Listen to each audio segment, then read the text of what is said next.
In this set of videos, we are now doing 10 questions on linear system, trying to find solution of a linear system, which means point of intersection. Question 7 is, graph and find the point of intersection between the given lines. The lines are 2x plus 3y equals to 6 and 2y equals to 10. In the last example, we learned that graphical solutions may not be very accurate, especially if the answer is in fractions. It's very difficult to read, right?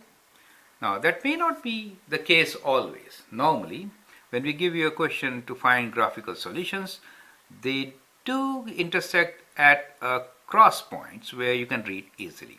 So at times, if you get answer in fractions, it's a good idea to check. I'm not saying fractions are not acceptable, they are, but it's a good idea to check, right? Now, here question 7, we have two lines and they're given like 2x plus 3y equals to 6. How will you sketch this line? Which method will you adopt?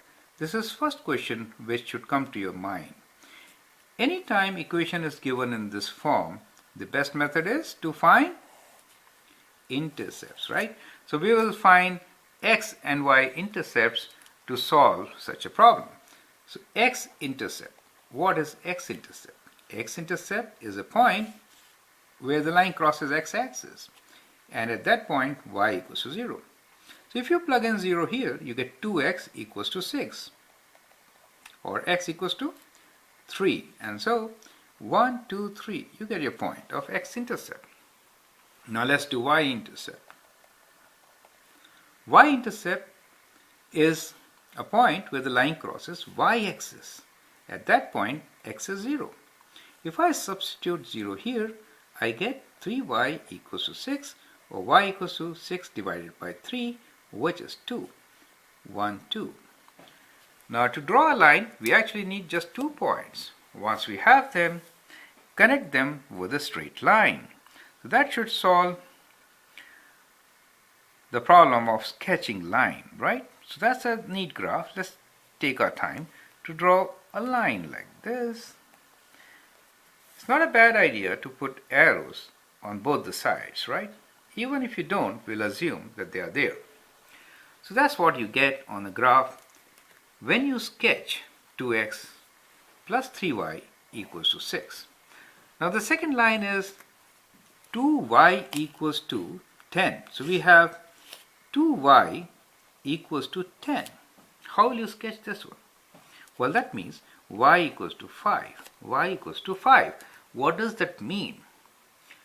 It means that y is always 5, whatever may be the value of x. That's what it means. It does not mean a 0.5.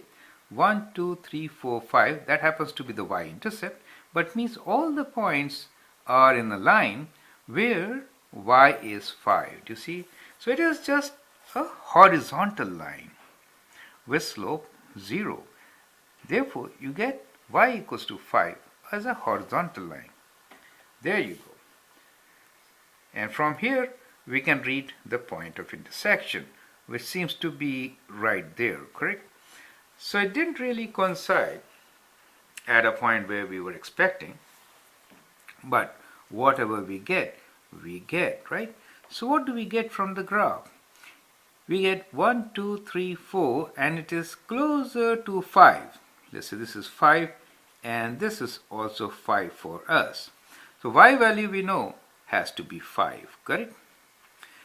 And if y value is 5, you could calculate from here 15 and 6 minus 15, and when you divide by 2, you do get a fraction, correct? So it is a fraction, correct? So that is not that bad a point. So we say, well, like this. So let's read it like approximate value. So it is somewhere between 4 and 5. So you can write approximately as minus 4.5, and the y value will be 5 only, correct? So that seems to be our answer, right? As I said, if you're getting it in decimals, it's a good idea to check. So the check was, you know y has to be 5. There is no other option. So you can plug in 5 here. So you get 2x plus 3 times 5 as 3 times 5 equals to 6, or 2x plus 15 equals to 6. So 2x is equals to 6 minus 15, correct? And x equals to 6 minus 15 is 9. So 9 divided by 2 minus, right? That gives us minus 4.5, correct? So it is kind of what we got from the graph. Well, we approximated to minus 4.5. It seemed more towards 5 when we really look into the graph, which was sketched. But that error is acceptable, right? So even if you write minus 4.789, it's okay and acceptable, correct? Now, this is just an additional check, but the question was to do it graphically. So once we did this and found a point, that was good enough. So we can write our answer as the point of intersection is minus 4.5, 5. Important thing is y value will be 5 only, right? Y cannot have any other value in this particular case. I hope you appreciate it. Thank you.